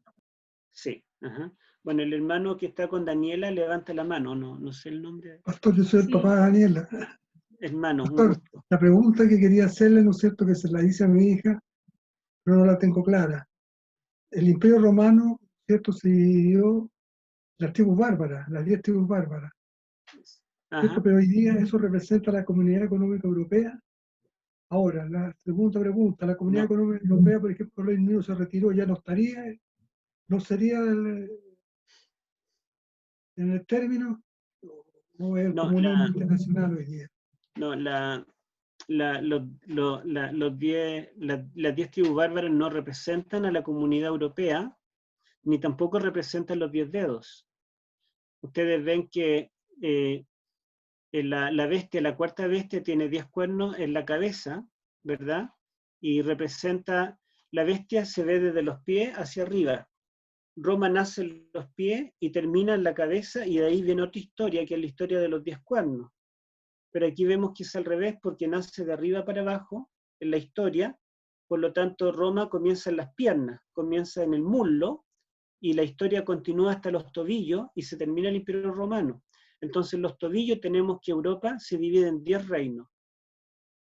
Pero después viene el resto del pie, el tarso, el metatarso, y cuando llegamos los dedos de los pies nos representan los 10 cuernos, que son los originales de Roma, sino que representan los reinos del mundo actual, que son ¿cuántos países habrán? Hay más de 200 hoy en día. Entonces, los dedos están representando todas las naciones modernas, donde está presente el poder religioso y el poder político, porque dice que no solamente los pies son de barro y hierro, sino por ser los dedos de los pies también de barro y hierro, significa que en el tiempo final esta mezcla también existirá. Pero será en el tiempo final, el tiempo de los dedos, cuando habrá un intento de unificar el mundo. Y no se refiere a la Unión Europea, se refiere a una unión mundial. Una consulta. Es con respecto a la piedra. Yo, digamos, investigando un poco, es una obra de juicio considerando varios aspectos. Por ejemplo, en Israel, cuando una persona cometía un delito, era golpeada por piedras hasta morir, la lapidación, como en el caso de la mujer, ¿cierto?, adúltera. También tiene que ver con la piedra de la ley, ¿ah? Y obviamente Cristo es la piedra. Entonces, el acto de golpear los pies, la piedra es un acto de juicio, ¿cierto? Y además considerando que los pies y las manos de alguna forma tienen que ver con el obrar, o sea, sería como un juicio a la humanidad por un mal obrar. ¿Es más o menos eso? ¿Qué es lo que opinas tú? Bueno, yo diría que un poco sí, un poco no. Nosotros cuando buscamos textos bíblicos cómo se usa la piedra o qué significa, yo sí veo que hay relación entre que la piedra es un elemento de ejecución, ¿verdad? Se apedreaba a los condenados a muerte, y en este caso vemos que no son muchas piedras, es una sola, pero derriba la imagen, pero de buscar el significado de que los pies están representando el caminar o el obrar, y que la piedra representa ahí por las acciones, ya entraríamos a especular, sería un poco alegórico. Entonces otra persona podría relacionar los pies con otra cosa, y podrían surgir muchas interpretaciones. Entonces debemos limitarnos a lo que tenemos como evidencia en la Biblia en forma clara. Más allá, ¿verdad? Corremos el riesgo de dar una interpretación particular. Pastor, y además que se dice que justo en estos momentos, por lo que yo leo, yo sé que también hay muchas falsas noticias, pero está el interés de hacer un nuevo orden mundial bajo una sola moneda, un solo presidente, un solo billete, dijéramos, una sola fe, y tratar de unificar así a la gente, y ahí va a venir la persecución. Claro, es lo que se está intentando, y lo están diciendo de forma explícita los distintos presidentes y gobernantes del mundo. Claro. Bueno, lo hermoso de todo esto es que ya estamos en los dedos, ¿verdad? Falta poquito. Hermano Robert. Sí, es que yo tengo más o menos como la misma confusión del hermano que mencionó lo del hierro y el barro, el hierro y el barro combinado. Porque el cuarto reino era Roma. Y Roma pues estaba compuesta de hierro, y esa Roma era una Roma imperial, o una Roma que regía con mano de hierro. Entonces no logro todavía como que unir el hecho de cómo es que en el momento cuando se une el barro y el hierro, la iglesia pasa a ser el hierro, y Roma como tal, el gobierno, ¿cómo se dice? El gobierno político, el Estado pasa a ser el barro. Sí. Bueno, mire, le explico en una forma simple. Roma imperial, podemos hablar de que es un Estado, es un poder político, hasta el 380. Del 380 en adelante, Roma deja de ser un poder civil o pagano o secular y pasa a ser un poder religioso. El Imperio Romano se convirtió, se bautizó. Ya Constantino, ¿verdad? Constantino dio un decreto de tolerancia el año 313. De ahí en adelante, el Imperio Romano comienza a fusionarse con el cristianismo, y el Imperio Romano fabrica el cristianismo católico. Fue Constantino el que inventó el título Papa y lo otorgó al obispo de Roma, Silvestre. Fue Constantino el que le dio un palacio, el Palacio Laterano, o la Basílica de Basileus, en griego reino, porque lo transformó en un rey, le dio una corona triple, le dio autoridad. Entonces fue Roma quien creó el catolicismo, ¿verdad? El cristianismo católico, y después con Teodosio, Roma acepta esta religión como única, y Roma persigue a los arrianos, y Roma persigue a los paganos. Entonces el Imperio Romano, que cae en el siglo V a través de las tribus bárbaras, que son sus enemigos, el Imperio Romano es un imperio cristiano, es el poder religioso. Entonces el hierro en el siglo V está representando un imperio cristiano, y el paganismo secularizado, viene desde las tribus bárbaras, que ellas no son cristianas, no son católicas, y cuando aceptan un cristianismo, algunas de ellas aceptan un cristianismo arriano, ajeno al catolicismo. Por lo tanto, el hierro representa el imperio romano cristianizado, ¿verdad? Que continúa y continúa hasta la segunda venida. Pastor, ¿sí? Quizá a la hora de, o sea, solamente para alimentar la conversación, a la hora de identificar naciones, países o imperios, creo que Daniel, el principal imperio o poder o nación que proyecta con nombre y apellido es el poder papal. A la luz también de Apocalipsis, las dos grandes imperios, las dos grandes fuerzas que después se mencionan es Estados Unidos y el poder papal. El resto del mundo, que va a representar lo que estamos nosotros conversando con respecto a los pies, ¿cierto? Los dedos, están en pos de o adorar a una mujer o ser la iglesia, ¿cierto? Que el Señor está preparando. Me da la impresión que por naciones, por nombres con apellido, Daniel proyecta al poder papal y Apocalipsis a Estados Unidos. No sé si es que está bien, pero con nombre y apellido yo veo eso. Ya, bueno, mientras tú hablabas estaba pensando en otra cosa, que Daniel 2 es un bosquejo general de las naciones, pero se va dando más detalle en el capítulo 7, en el capítulo 8 y en el capítulo 11. Y nosotros vemos que en el capítulo 7, de los 10 cuernos y el cuerno pequeño, ¿cuál es más parecido a la bestia, a la cuarta bestia? ¿Cuál quebranta? El cuerno pequeño es mucho más parecido a la cuarta bestia que los 10 cuernos, ¿verdad? Claro. O sea, podemos decir que la cuarta bestia tiene continuidad especialmente en el cuerno pequeño.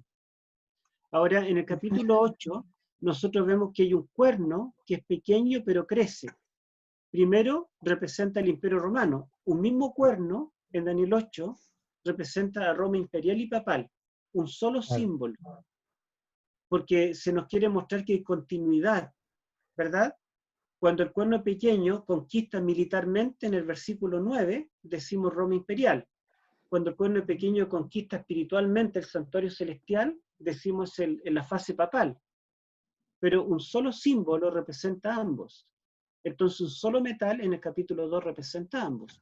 En el capítulo 11, el rey del norte representa al Imperio Romano, hasta Teodosio. Pero después el mismo rey del norte ahora representa al papado. Entonces usa el mismo símbolo en el capítulo 11 y en el capítulo 8 para representar tanto a Roma como al papado. Jesucristo lo hace así en Mateo 24. La abominación desoladora de la que habló el profeta Daniel, el que lea entienda, está hablando de Roma literal, pero cuando dice el que lea entienda, porque esta abominación va a perseguir por 1260 días, hasta las señales astronómicas del tiempo del fin, hasta que se oscurece el sol, la luna y las estrellas caen del cielo. Entonces el que lea entienda que no es solo Roma literal, la abominación desoladora es Roma papal también.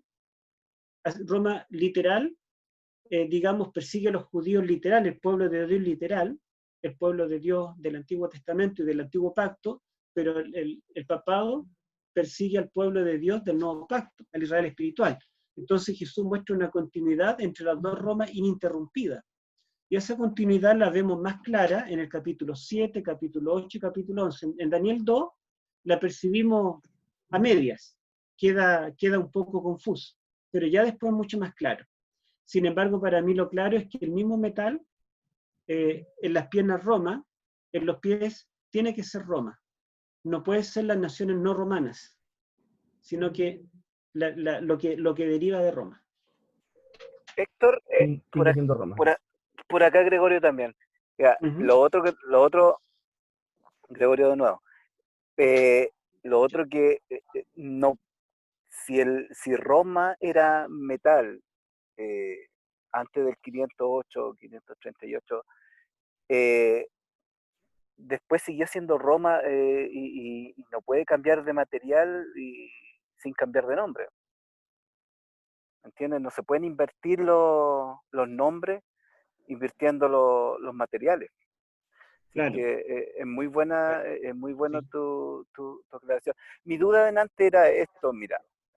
Delante un hermano habló de la posibilidad de que la piedra representara juicio.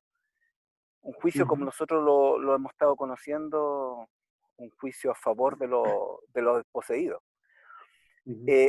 Mira, el Roma papal nació cuando fue quitado el continuo. El continuo, entiéndase como la providencia de Jesús hacia todos sus hijos en el santuario, ¿no es cierto? La providencia que él hace para todos sus hijos. Y eso se acabó en el 508 cuando Clodoveo dio el favor al obispo de Roma y puso a disposición todo su ejército, ¿no es cierto? Ahí empezó a quitarse el continuo y para colocar la abominación desoladora y fue establecido totalmente en el 538, ¿no es cierto? Esa unión de iglesia de Estado, ¿no es cierto? Eso termina en el 1798 cuando termina esa unión de iglesia y Estado, ¿no es cierto? Es destruida en 1798. Entonces, lo que yo digo, está bien, yo te entiendo y siempre hemos comprendido que la piedra es el fin, ¿no es cierto? El fin de todo. Sí. Pero hay un problema, la unión iglesia y Estado se terminó en 1798, no ha habido ni un atisbo, ni siquiera la intención solamente la ha tenido el protestantismo, pero solamente ha tenido la intención, ni siquiera ha logrado un poco de unión de iglesia y de Estado nuevamente. Después con la Revolución Francesa, la unión de iglesia y Estado nunca más se ha podido lograr. Nosotros sabemos que en el futuro sí va a haber un corto periodo de tiempo que sí se va a lograr, pero eso se terminó con el fin de la Edad Media. Bueno, mira, ¿Entiendes? no has leído bien los versículos. La verdad es que nunca ha habido unión iglesia-Estado y nunca la habrá. Pero en la Edad Intención Media sí. sí hubo. Sí, no. Sí, no. Leamos el versículo 41. Dice, y lo que viste en parte, lo que viste de los pies y de los dedos, en parte de barro cocido de alfarero y en parte de hierro, será un reino dividido. ¿Qué representa Claro. dos elementos? Un reino dividido. Nosotros hablamos de unión, que están juntos. Nunca estuvieron juntos. Juntos pero no revueltos, como se dice, ¿verdad? Entonces, Claro. esto representa un reino dividido desde la caída del Imperio Romano. No hay un quinto imperio. Son dos elementos que, aunque intentamos unirlos, están formando los pies, no están unidos en forma real. Entonces dice, será un reino dividido, más habrá en él algo de la fuerza del hierro y algo de lo débil del barro. Entonces, y después en el tiempo de los dedos, intentaron unirse por medio de la simiente de un hombre. Habrá un intento final de unidad, pero en ese intento dice que el Dios del cielo levantará ese reino, el reino de la piedra. Por lo tanto, había supremacía, había cierta relación, un matrimonio, ¿verdad? Un matrimonio adúltero, como lo representa Apocalipsis. La ramera fornicó con los reyes de la tierra, pero no estaban casados. No había fidelidad. Estaba lleno de traición. Ahora, la piedra no representa el juicio investigador. La piedra representa la segunda venida y el fin del mundo. Representa el fin de la imagen. La piedra golpea. ¿Sí? No es un juicio investigador, sino un juicio ejecutivo. ¿Mm? Claro. Y lo podemos ver porque en Daniel capítulo 1, versículo 1 y 2, dice que hay 4 cosas que logró Nabucodonosor, rey de Babilonia, en contra del pueblo de Dios. Dice que sitió Jerusalén, el reino. El Señor entregó sus manos a Joacín el rey. Él también entregó en sus manos el templo y sacó los vasos del templo. Y también entregó cautivos del pueblo. Esas 4 cosas que Nabucodonosor, rey de Babilonia, quita del pueblo de Dios, están en los capítulos 2, 7, 8 y 11. En el capítulo 2, el reino que es quitado es devuelto. Déjenme terminar. El reino, en el capítulo 2, nos dice que finalmente de todos los reinos representados por metales, el reino que se establecerá y durará para siempre es el reino del Mesías, ese reino que fue tomado por Nabucodonosor. Capítulo 7 dice que el rey que recibirá el reino, el poder y la gloria por los siglos de los siglos, será el Hijo del Hombre. O sea, el capítulo 2 está hablando del reino, el capítulo 7 del rey. Capítulo 8 está hablando del santuario. Al final de la historia, el santuario será purificado. Nabucodonosor tomó el reino, tomó el rey, entregó en sus manos al rey Joacín, profanó el santuario, sacó los vasos. Y finalmente el capítulo 12 termina cuando se levante Miguel y será libertado tu pueblo. Porque Nabucodonosor finalmente llevó cautivo al pueblo, ¿verdad? Los 4 elementos que se pierden en el capítulo 1 se recuperan en las 4 visiones de los reinos. En ese orden, ¿sí? Entonces aquí en Daniel 2 lo que nosotros tenemos es que el reino es restaurado. En el 7 el rey es restaurado. En el 8 el santuario es restaurado. Y en el 12 el pueblo es restaurado. ¿Mm? Amén. Una consulta. aquí, Alejandra. Debo entender entonces, porque al igual que muchos de los hermanos mencionaron, debo entender entonces que cuando se habla del barro de alfarero, no se está refiriendo a lo que se nos había dicho en muchas predicaciones, porque incluso ahora último escuché una predicación que exactamente decía lo mismo. Entonces, quiere decir, debemos entender que se refiere a que son la nación del mundo, no específicamente a los 10 pueblos, para ver si entendí bien, no a los 10 divisiones que tuvo Europa. Claro. Y lo otro, entonces no se debe comparar el barro de alfarero con lo que el profeta fue a ver, ¿cierto? Y cómo se manejaba y cómo no tiene no tiene nada que ver. Jeremías 18 es completamente distinto, sí, no está hablando de esto.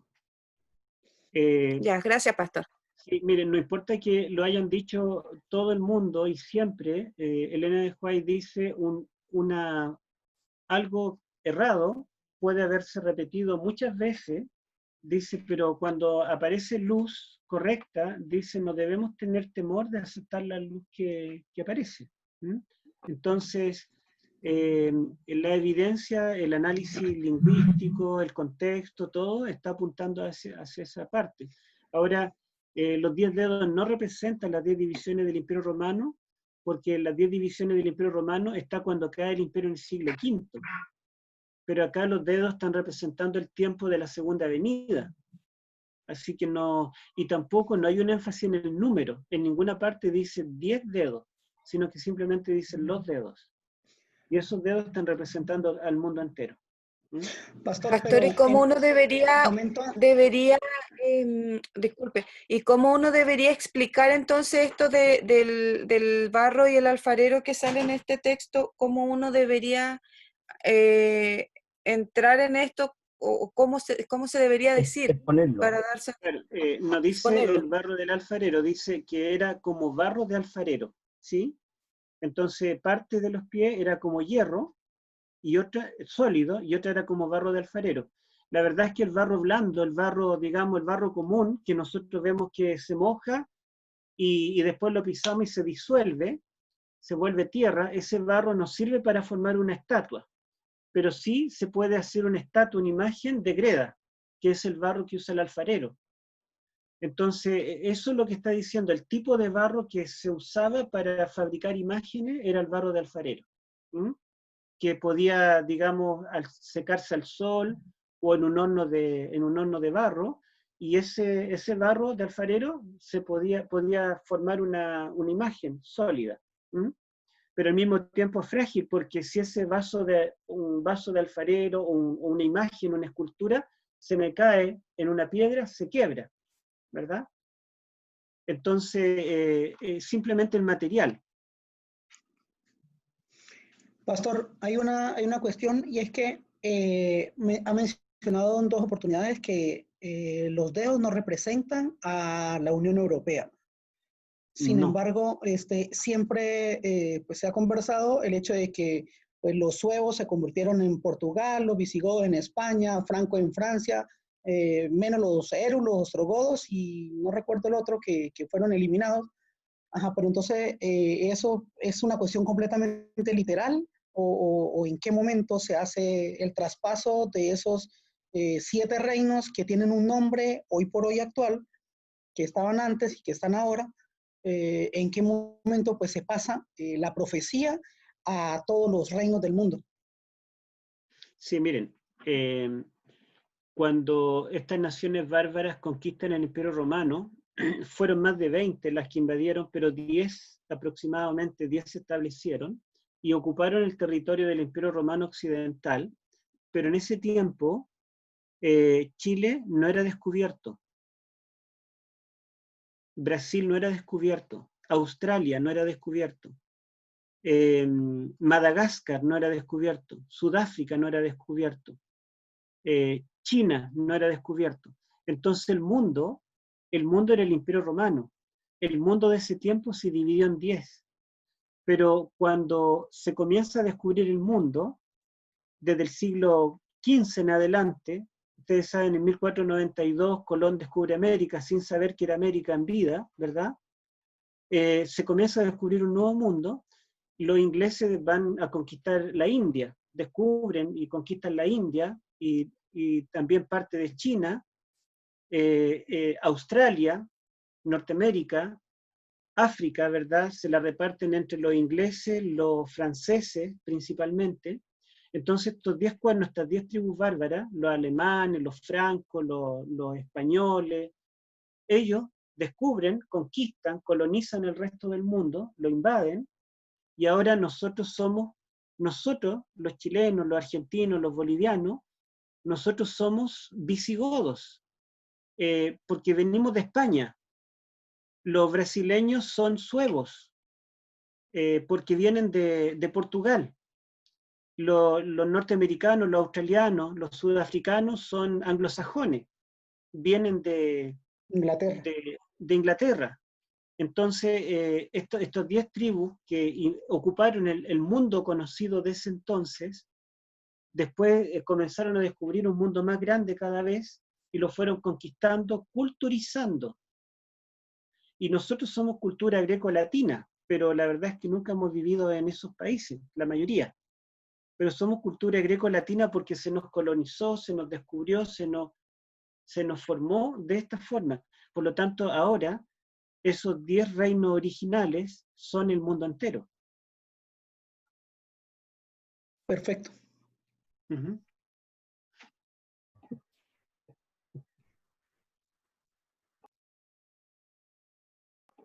Nuevo, pero bueno.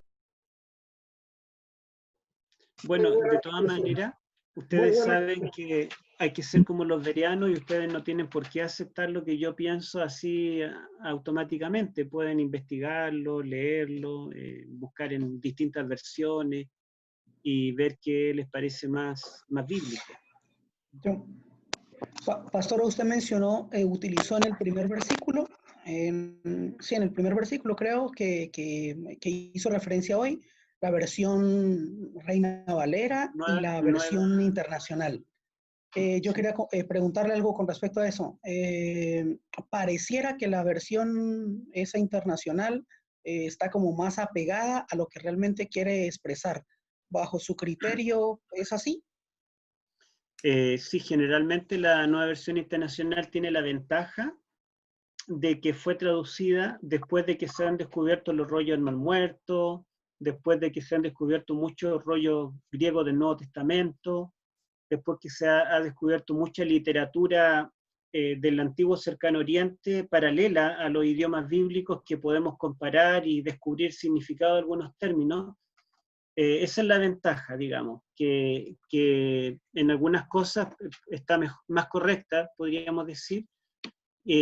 Otra ventaja es que está escrito en un castellano más moderno, en un lenguaje más familiar para nosotros, no es más fácil entender.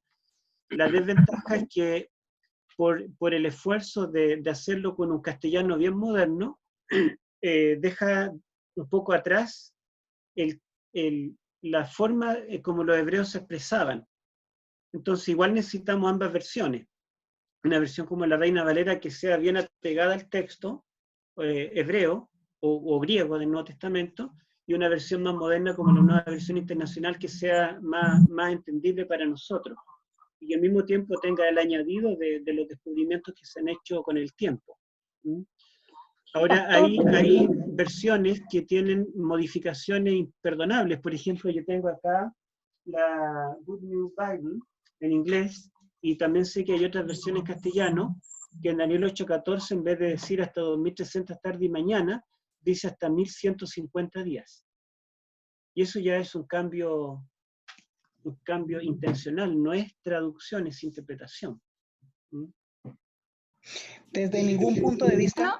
Ok, hermanos, la última pregunta para terminar. Voy a decir algo. Es pregunta, hermana. A Robert y a la hermana Inés, a los dos, y terminamos. A las preguntas que han hecho, que yo alabo a Dios en el sentido de que ahora hay más conocimiento. Ahora tenemos más conocimiento, hay más luz. Por eso no hay que quedarse tan apegado al pasado. está profetizado, Elena de White dice que antes que Cristo viniera, habría más luz, así que entregaríamos un mensaje sólido. Hay muchas cosas que los pioneros no entendieron y que Dios ha permitido que con el tiempo se vayan entendiendo mejor. Hermano Robert. Sí, yo quería mencionar, o sea, ¿por qué preguntarlo de las versiones? Tengo un grupo de amigos que son de diferentes religiones y frecuentemente conversamos de forma culta, dando cada uno su argumento con cierto nivel de respeto. Y hace unos 2 meses fue la última vez que conversamos acerca de un tema y una de las personas que es de otra religión mencionaba que de alguna manera la versión internacional servía a los adventistas de la misma forma como servía la Biblia que había generado los testigos de Jehová. Yo no pude responder mucho que se diga porque la verdad es que al menos en la versión no internacional es una versión que yo no he leído completa. No, es reciente y yo no he tenido la oportunidad de hacerlo. La nueva versión internacional no fue hecha por adventistas ni para adventistas, fue hecha por una comisión de todas las denominaciones, católicos, evangélicos, de todas partes, hasta judíos. Entonces, la verdad es que no tuvo la intención de favorecernos a nosotros, no es nuestra Biblia, como los testigos de Jehová tienen su Biblia. Sin embargo, hay muchas partes que están bien traducidas y que nos ayudan. La palabra sábado la traduce sábado. En la epístola a los hebreos, en vez de traducir lugar santísimo como erróneamente traduce en otras Biblias, traduce santuario, que es la correcta traducción. Entonces nos favorecen varias cosas. Pero no es que fue hecha por nosotros, simplemente la Biblia, mientras más original sea el texto bíblico, es, digamos, es mejor para llegar a la verdad. Hermano Rodrigo Urrutia quería decir la última palabra, le vamos a dar el lugar solamente porque es Urrutia. Solamente por el apellido, nada más. Solo por el apellido. Héctor, la verdad es que lo que tú acabas de mencionar hoy día para mí ha sido muy, muy importante. Mira, todo el tiempo que he estudiado esta profecía y me he tratado de adaptar a la interpretación tradicional, me faltaba algo en esta profecía. Y es que, a pesar de que el reino Roma circula hasta el final de los tiempos, como dice Pablo, que el hombre de pecado va a ser destruido con la manifestación de Cristo, digamos, me faltaba el tiempo de paz. Es decir, entre el término de cuando se acaban los 1260 años y después el surgimiento final de este poder antes de la venida de Cristo, hay un tiempo de paz, que es el tiempo que vivimos nosotros, en donde se está sanando la herida de la bestia. Y justamente, si yo considero el pie y los dedos como algo único, como un solo tiempo, me faltaba ese espacio de tiempo. Pero ahora al ver los pies como la Roma dividida y después los dedos como otro tiempo de la Roma resucitada, entonces me hace sentido ahora. Por eso que la forma en que hoy día lo manifestaste me termina por cuadrar todo en el fondo, porque siempre se hablaba de la herida de muerte de la bestia, ¿no es cierto? Un periodo de paz y después un periodo de resurrección de esta bestia. Y el separar los pies de los dedos ahora me hace digamos, toda esta cronología en el fondo que está en la escritura. Así que me parece que debiera estar bien, Héctor. Bueno, justamente yo llego a esa conclusión en mi libro, si ustedes lo han leído, el capítulo 2, que después en el capítulo 7, capítulo 8 y capítulo 11, Roma pagana, o papal, perdón, se divide en 2 etapas. Una que dura tiempo, medio tiempo, que llega al tiempo del fin, y después hay una segunda etapa que es la etapa del tiempo del fin propiamente tal. Entonces esas 2 etapas yo las veo en los pies solos, ¿verdad? Tendría esa etapa de los 1260 años, y en los dedos tendría la etapa final, la última manifestación del papado, que es cuando se intentará esta unificación mundial y cuando vendrá la piedra de la segunda venida. No lo dice el texto en forma explícita, pero es a la conclusión, yo llego en esa división, ¿verdad? Que el texto hace, porque en el 41 dice los pies y los dedos, en el 42 dice los dedos. O sea, está separando los dedos del resto del pie. Bueno, hermanos, que Dios les bendiga. Continuamos mañana. Lean el capítulo 3. Y Gracias.